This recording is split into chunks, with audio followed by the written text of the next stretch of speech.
We're at the Nature Preserve. I'm on my way to Traverse City.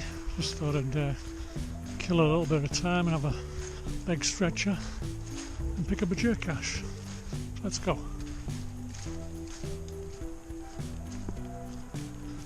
As you can see, I'm the world's best dressed geocacher. I'm on my way to a business meeting, so just thought I'd nip into the woods to pick up a cache.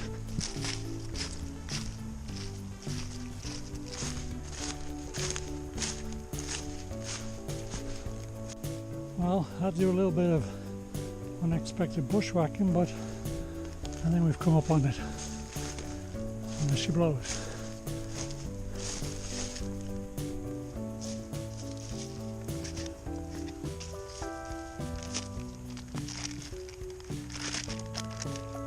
Quite a little hike in, especially with wearing just dress shoes.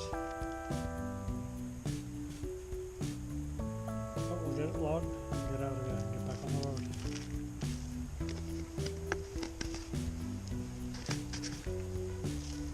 Nice container, nice little hide. The colours in this part of Michigan are beautiful.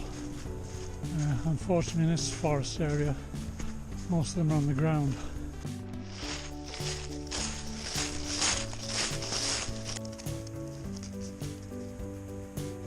Well, thanks for joining me for this quick stop off on my journey to pick up a geocache. Now let's get back on the road. See you next time.